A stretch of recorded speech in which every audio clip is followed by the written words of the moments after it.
Insinyur Sutami lahir di Surakarta, Jawa Tengah 19 Oktober 1928 dan meninggal di Jakarta 13 November 1980 pada usia 52 tahun.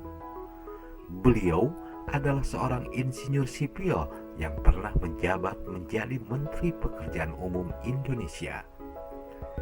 Ia sudah menjadi menteri sejak tahun 1964 pada Kabinet Dwi Kora I masa pemerintahan Presiden Soekarno dan sebagai Menteri Negara diperbantukan pada Menteri Koordinator Pekerjaan Umum dan Tenaga untuk urusan penilaian konstruksi hingga tahun 1978 pada Kabinet Pembangunan II masa pemerintahan Presiden Soeharto selama 13,5 tahun. Insinyur Sutami yang membantu menghitung konstruksi bangunan gedung MPR DPR adalah lulusan Teknik Sipil ITB tahun 1956. Ketika menjadi Direktur Utama Karya, ia menjadi pimpinan pusat proyek pembangunan jembatan Ampera di Sungai Musi, Palembang. Dan dia pun mempelopori penggunaan konstruksi beton pratekan saat membangun jembatan Semanggi. Kemudian namanya diabadikan menjadi sebuah waduk di Kabupaten Malang, Jawa Timur dan juga di Embai, Kabupaten Nagekeo, Nusa Tenggara Timur, yakni Bendungan Insinyur Sutami.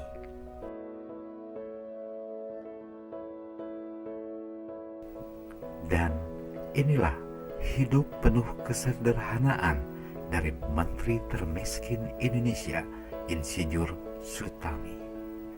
Percayakah jika di Indonesia pernah memiliki seorang menteri miskin yang tidak punya biaya untuk berobat? Melihat kondisi Indonesia saat ini, tentu hal yang mustahil jika ada menteri miskin. Apalagi dari hari ke hari makin banyak pejabat pemerintah yang tertangkap karena terlibat kasus korupsi. Tapi nyatanya, Indonesia memang mempunyai seorang menteri miskin yang hidup penuh kesederhanaan. Dia adalah Insinyur Sutami. Insinyur Sutami yang disebut sebagai menteri termiskin ini benar-benar menjalani hidupnya dengan sederhana. Saking sederhananya, atap rumahnya pun sampai bocor. Suatu ketika, Sutami kedatangan tamu saat Lebaran tiba. Namun, para tamu malah terkaget-kaget ketika mengetahui kondisi rumah Sutami. Ketika melihat ke atap, banyak kerusakan yang menandakan bahwa atap rumahnya telah lama bocor. Bahkan, rumah yang ditinggalinya dibeli dengan cara mencicil. Rumah yang terletak di Jalan Imam Bonjol, Jakarta Pusat itu baru lunas ketika Insinyur Sutami akan pensiun. Bahkan, suatu ketika perusahaan listrik negara atau PLN akan mencabut listrik di rumahnya karena Sutami telat bayar listrik. Sebenarnya, sebagai pejabat negara yang menangani proyek-proyek besar, Menteri Sutami bisa saja hidup bergelimang dengan kemewahan. Tetapi, sosok Sutami ini sangat pendiam dan sederhana.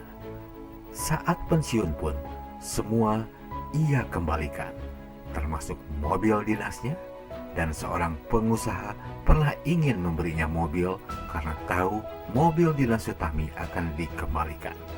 Namun sang menteri menolak dengan halus. Indonesia saat ini membutuhkan lebih banyak sosok menteri seperti Insinyur Sutami sebagai menteri yang berprestasi dan rela hidup merakyat. Menteri yang menghindar dari kehidupan duniawi, yang melenakan dan memilih hidup bersih hingga akhir hayatnya. Hingga kini, namanya tetap harum dan akan selalu dikenang oleh bangsa Indonesia yang merindukan sosok pemimpin hebat dan sederhana seperti Insinyur Sutami.